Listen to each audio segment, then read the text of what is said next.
Coco Gauff buys $15 million oceanfront villa for mom. Responds a shade with 12 words that shook the internet. The sun melted into the Atlantic horizon, turning the water gold. Waves whispered against the private shore of a newly purchased mansion. 12,000 square feet of glass, marble, and peace. Inside stood Coco Gauff, 21, barefoot, dressed in a flowing white sundress. Her gaze was steady, her smile soft. She wasn't thinking about her trophies, her fame, or the millions she had earned. She was thinking about her mother. Beside her, Candy Gauff wiped away tears as she stared out at the ocean view. "You said this was for me, Coco?" Coco nodded, her voice trembling. "You spent your life building my world, Mom. Now it's my turn to build yours." That night, the world would find out about the $15 million oceanfront villa. But what no one expected was how Coco Gauff's 12-word response to criticism would echo across the internet, defining a new chapter of her life, the gift no trophy could match. The villa sat on Palm Beach's Millionaire Row, a stretch of paradise where power and privacy met the sound of crashing waves. Glass walls opened to the sea. The infinity pool stretched toward the horizon.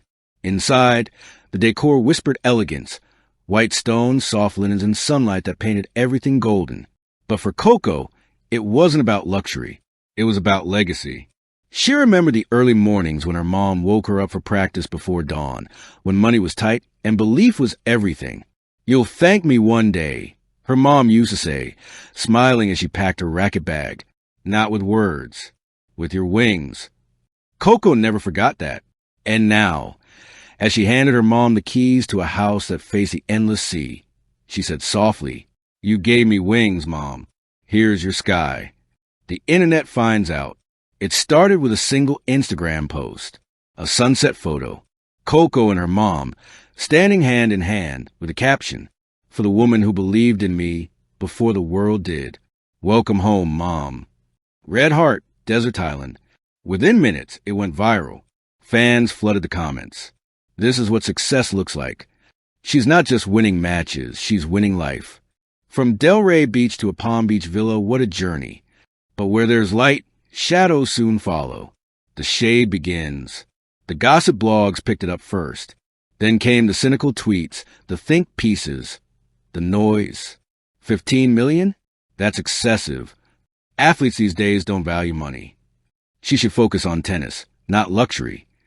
A popular sports pundit even said on live TV, "Coco's a great athlete, but maybe she's losing focus."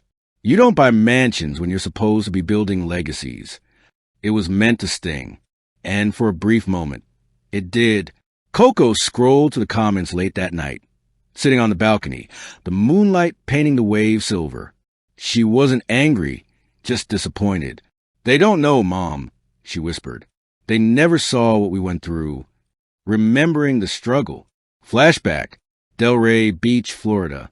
A teenage Coco stood on a cracked tennis court under the blistering sun, sweat pouring down her face. Her shoes were worn, her racket strung with second-hand strings. Her mother, Candy, stood courtside, clapping encouragement despite the heat. They couldn't afford expensive coaching camps then. Her mom filmed matches on an old iPhone and studied them late at night, teaching herself how to help her daughter improve.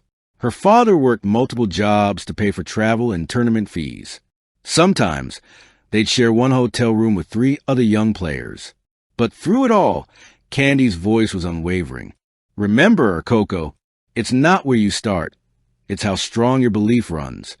That belief carried them from local courts to global arenas, from borrowed rackets to million-dollar trophies, from prayers to Palm Beach. So when Coco read those hurtful comments, she didn't see jealousy. She saw ignorance. She knew her truth, the interview that changed everything. Days later, Coco sat across from a reporter from the New York Times Magazine. The interviewer asked, casually but pointedly, "There's been some backlash about your new home for your mother. What do you say to those who call it unnecessary extravagance?" For a moment, Coco just smiled. Her silence stretched, graceful, unbothered, powerful. Then she leaned forward and delivered 12 words that would ripple across the internet like thunder. "Luxury is temporary. But gratitude, that's what wealth truly looks like." The reporter froze. Coco didn't flinch. Her tone wasn't offensive. It was soulful, grounded, real. That clip went viral within hours. The 12 words that shook the internet. Twitter exploded. Instagram reels flooded. TikTok edits played her quote over slow-motion footage of her matches, her family hugs, her mother cheering courtside. Fans captioned it simply, #gratitude is wealth. Celebrities reposted it. Serena Williams commented, "Say it louder for the ones who forgot where they came from." LeBron James quoted her line with 3 clapping emojis. Even Oprah Winfrey reposted it with the caption, "Wisdom beyond her years."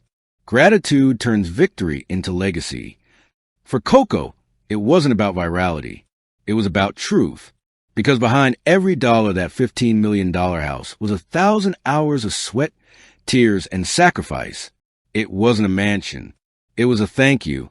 The villa as a symbol. The media called it the Gauff estate. Fans called it Candy's castle. But Coco preferred something simpler. She called it the Promise House. Each room had meaning. The living room walls were lined with framed childhood photos. Coco at 10, holding her first junior trophy. The study was decorated with inspirational quotes her mom had taped on the refrigerator growing up. The kitchen, her mom's favorite spot, was built with glass windows that face the sea.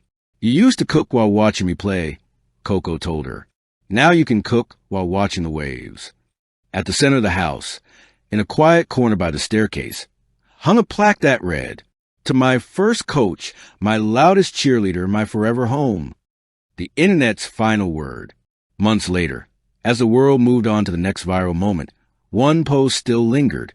A fan montage that showed clips of Coco's journey. Her childhood photos on cracked courts. Her mom cheering through tears. The new villa by the sea. And her speaking those 12 words with calm conviction. The video ended with text fading across the screen. "You can buy houses. You can buy cars. But you can't buy the kind of love that raised Coco Gauff." Millions watched it. Millions felt it. And somewhere on her balcony overlooking the ocean, Coco watched too, smiling quietly, her heart full. What gratitude built. The world will remember Coco Gauff for her speed, her power, her titles.